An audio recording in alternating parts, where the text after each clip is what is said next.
Okay, Jam.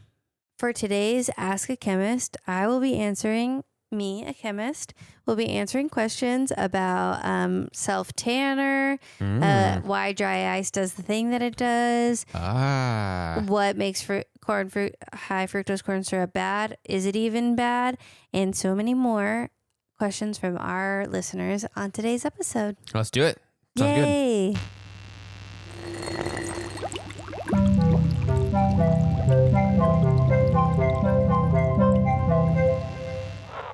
Hey, I'm Melissa. I'm Jam. And I'm a chemist. And I'm not. And welcome to Chemistry for Your Life. The podcast to help you understand the chemistry of your everyday life. Bonus edition. Chemist edition. Whoopsie. I just switched up on you. Sorry. That's okay. Welcome to Ask a Chemist. Welcome to Ask a Chemist. Before we start, check out our cool shirt. I'm wearing my Erlenmeyer Flask Ghosty. It's still spooky season. You have time to get it before spooky season ends, I think. And I'm still wearing, if you hadn't seen it already, our collegiate chemistry for your life college I love sweatshirts. those sweatshirts. Me too. It's so cozy.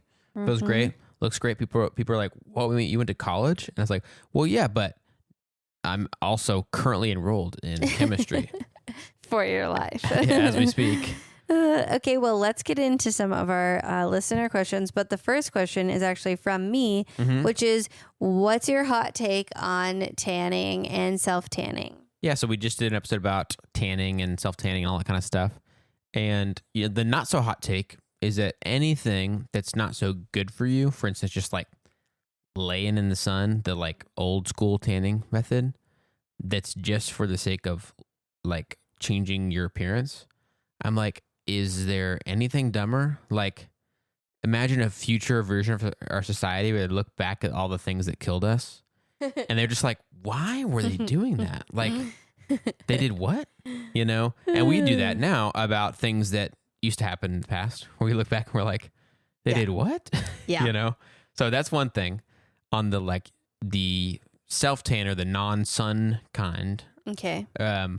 My biggest thing is just like, who decided that having your skin color be different than what it already is better?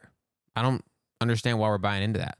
All right. That's a pretty good hot take. Yeah. And that's happened in all kinds of ways. You know, like there was a time in the past where it was like everyone wanted to be much paler, you know, yeah. like powder and all that kind of stuff was a thing. That's even not just in the past. There are countries now where people will do really dangerous skin bleaching practices because of the beauty standards centered around like whiteness or paleness. Right. Yep. Totally. And so I'm just sort of in general like, why do I want my skin to be different? This is fine with me. You know? And everybody, you feel that way for everybody. Like everybody's skin is beautiful on them. Yes, exactly. So let's not change it. Right. And I can have my perspective on mine, you know, and when I look at somebody else, I don't really think theirs should be different either, you know? So anyway, I'm not trying to impose a philosophy on somebody else. That's why I kept saying mine, you know? Mm-hmm. But I do think that if I was anybody else, I would feel a little weird about some pressure or some message out there about my skin should be different, you know? Kind of like, I think I like it just fine, you know? Interesting.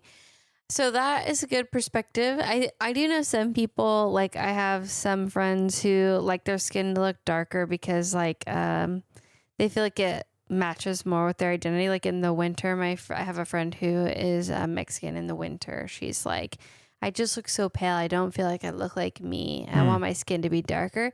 So there could be reasons like that. But I think in that person's case, they just spend more time outside. So they're not using self-tanner. So I don't know. And I will say, like melanin in your skin actually protects. There's some protection from the skin, but like self-tanner, there's no protection really from it. So that's kind of different too. Yeah. So those are different perspectives, I guess. But for the most part, I agree that you shouldn't do dangerous things for the sake of your appearance. And I do think I wish we had a better love of embracing bodies the way they are. Yeah. The way they come, you know? Yeah. So.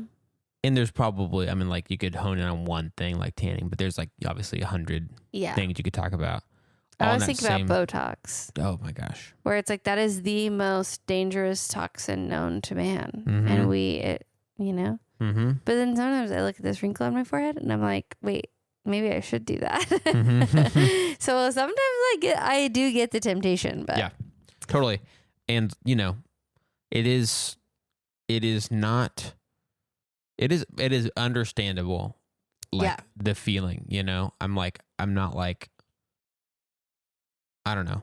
I don't. You're not mad at the individual. You're mad at society. Yes. And I am sort of like, we should be talking differently about this. Yeah. And certainly the people who stand to make some money are the ones kind of setting some of the agendas there. So I'm kind of like, yeah, you guys can get out of here.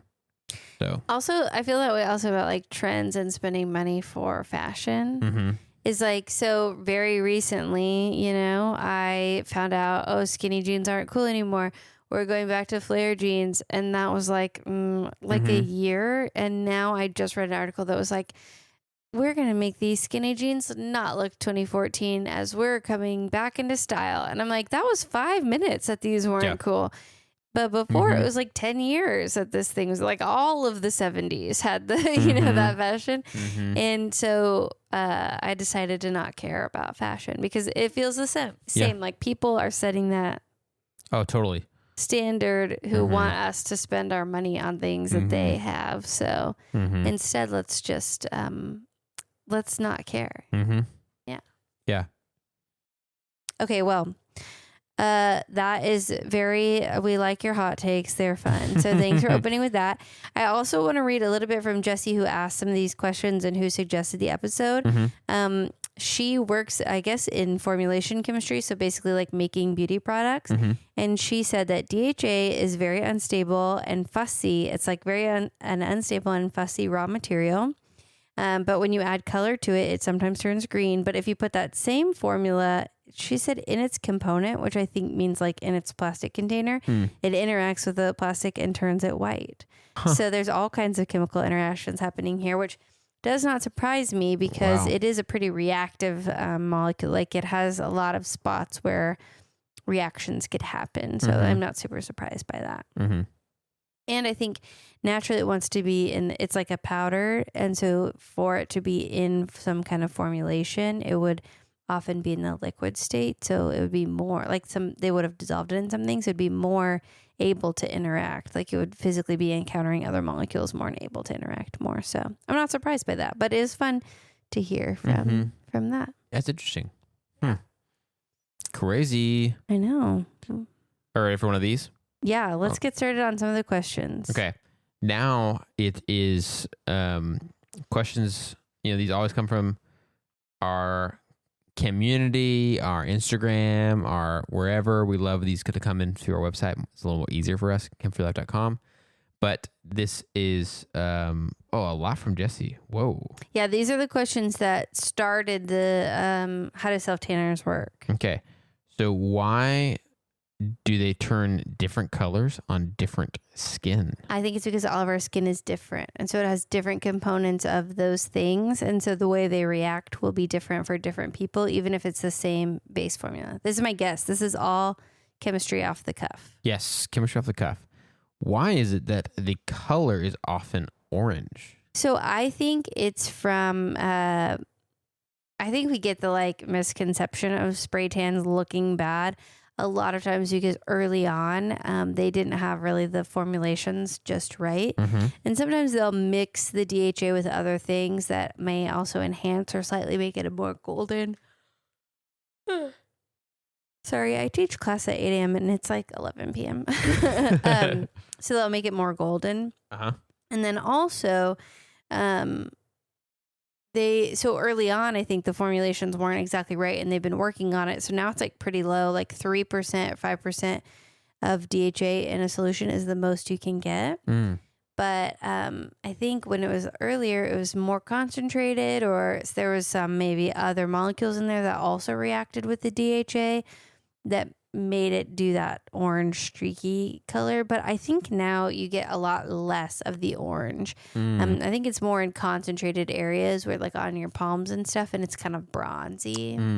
So, and I think that's maybe to mimic the more golden bronze skin tone that comes with this actual sun tanning. Yeah. Interesting. If it's just a chemical interaction, how do tanners claim deep tan or light tan? I think that that comes from they probably do lower percentage of the spray tan, but I also think it's just advertising. But all spray tans are pretty much the same. There's one type that actually promotes the production of melanin in your skin. But the majority right now on the market are the same molecule. And so they wouldn't really be able to change much unless they're adding other things to the formulation, is my guess. Okay. That's what I think. Okay. What happens when you add dyes? I'm not sure. I don't know about that. Is that a thing? I think maybe that's possible, but I don't know for sure. So I think I'd need more information on that. I'm not a formulation chemist, so I don't have all the info. What's that weird smell from self-tanner? Is it a fragrance? Now we're switching. Those are all Jessie questions. This one's from Miriam. What's that weird smell from self-tanner? Is it a fragrance or the smell of the chemical reaction of my skin? I think that it's probably from the chemical reaction, because Maillard reaction makes so many things, and they do make smells, which is like meat smell, bacon smell. That's part of it. So I think it's probably, there might be fragrance that they add in, but if it happens, especially after you rub it into your skin, I bet that is you smelling the reaction. Interesting. I've never smelled that before. It's probably like a kind of like a slow frying your own body. That's like smell. That's probably like what you smell like when you toast. When you would, if you were human toast, that's like what you'd smell like. Yeah. Now I know. This is from Tim, one of our patrons, Chem community members. What is the scariest chemical class you have taken? Ooh. Physical chemistry, no question. I've never worked so hard for a B in my life. That class was so hard. It's about like the chemistry, sort of like, okay, if you think about physics, like if you drop this phone, it falls, and that's physics. But also there's like a different type of physics for very small particles that sometimes act like waves. And so it's like understanding the physics behind that. Got it. And doing the math about the physics behind that sometimes. Okay. And it's really hard. And I didn't understand very much. I tried so hard and I did get a B. So that's a good B right there.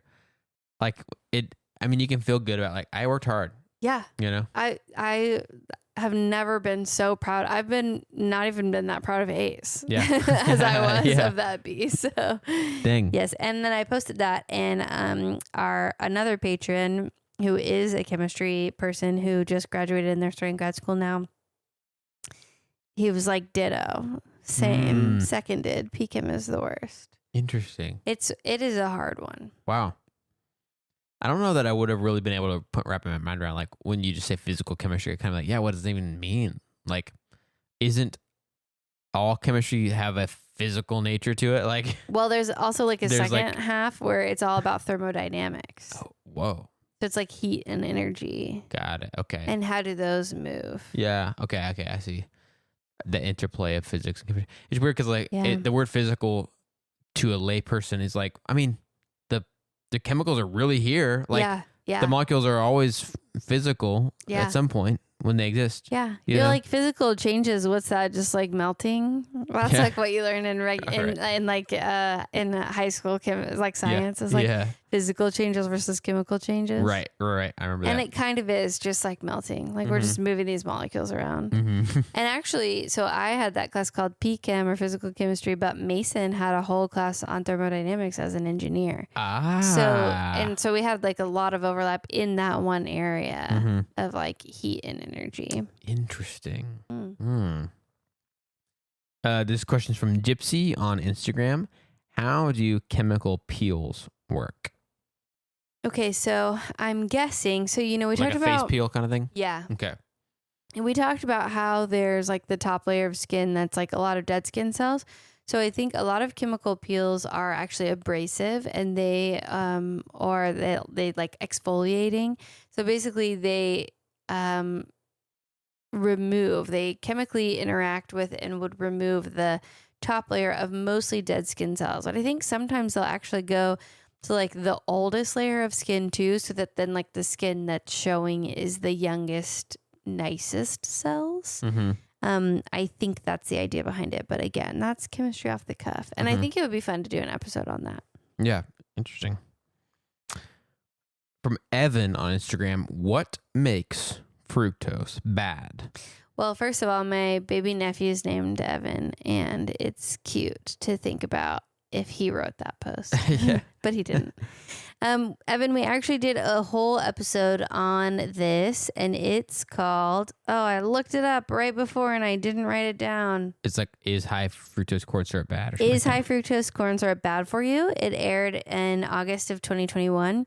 And we talk a lot about the impact of sugar on your blood sugar, and how it can be really different based on what you eat it with, especially like fiber. So go check that out and find out if fructose is even bad. Right. Good point. I'm like purposefully leaving you hanging. This one's from Bridget on Instagram. What makes dry ice sublimate? Okay, so first I'll say sublimation is when you go straight from a solid to a gas.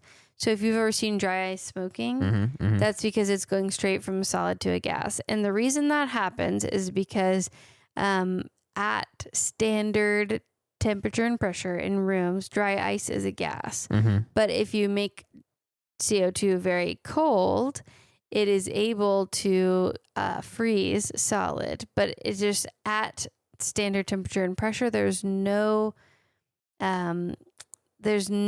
a right way to get it into the liquid form. You'd either need a lot more pressure, or you need to raise the temperature really slowly with the certain right amount of pressure. And so basically where we are in like everyday life is typically CO2 just goes straight into the gas phase, because it would be gas at room temperature, because carbon dioxide is always gas at room temperature. So we just see that transition happen.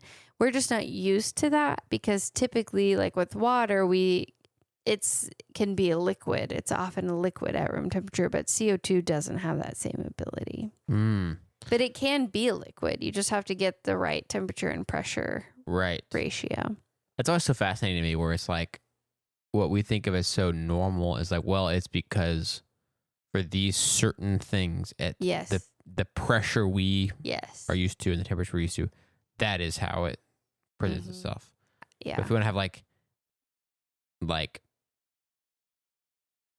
iron in gas form, some other thing that we're like used to just thinking of it as like a solid or whatever. It's like, well, do you just see that all the time? You know? I don't know. Probably not.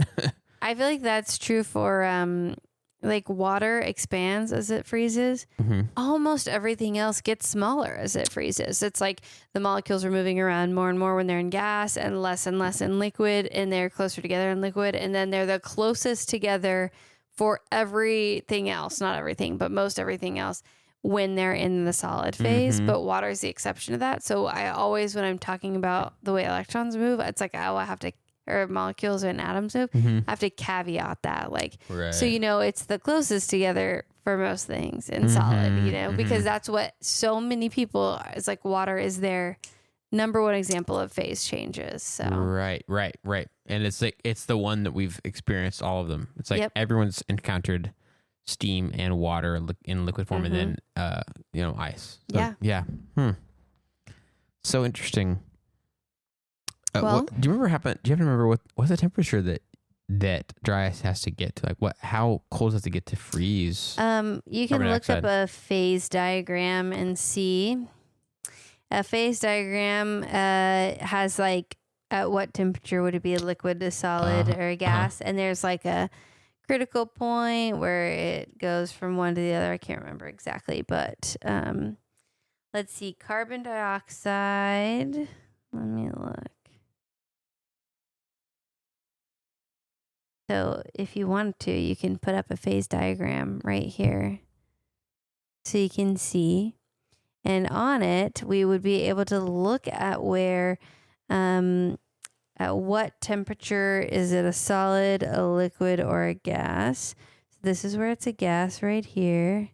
This is increasing pressure, and this is increasing temperature. So let's see, that's 40 degrees Celsius. It doesn't tell us right here where it becomes a liquid, but it's more pressure to get it to the solid.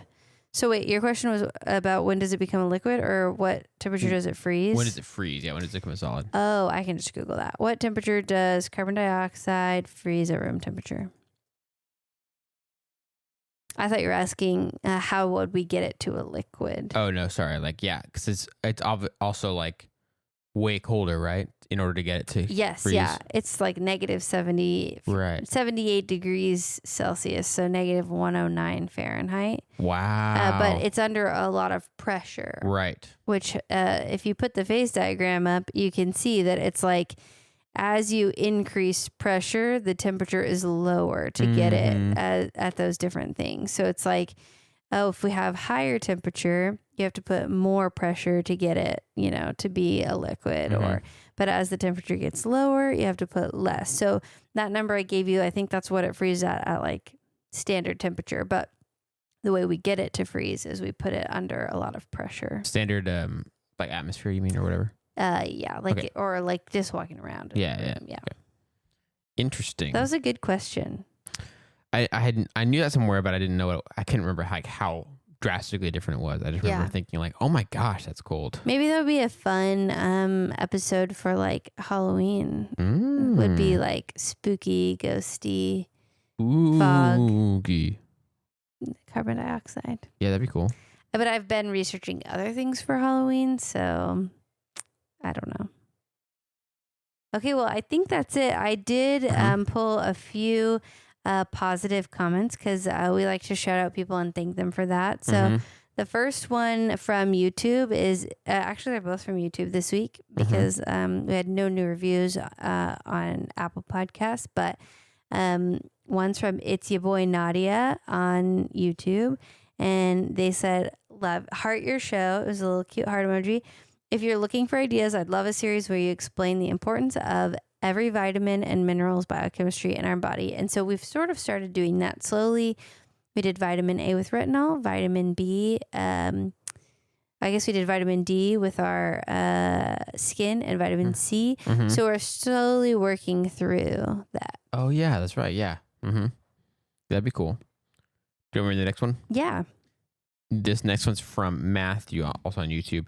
Came from a YouTube short, and wow, this is such a well-produced podcast. It was fascinating listening, and I'm so happy I found y'all's pod. Well, Matthew, we are so happy that you found our podcast too. Thank you for your kind words and for listening and watching, and we are glad to have you. And that's a fun one because I think you do a good job producing the podcast, so thank you so much. Well, my bet would be that he's thinking very holistically, which would mean the prepared lessons too, because it's like, thank you.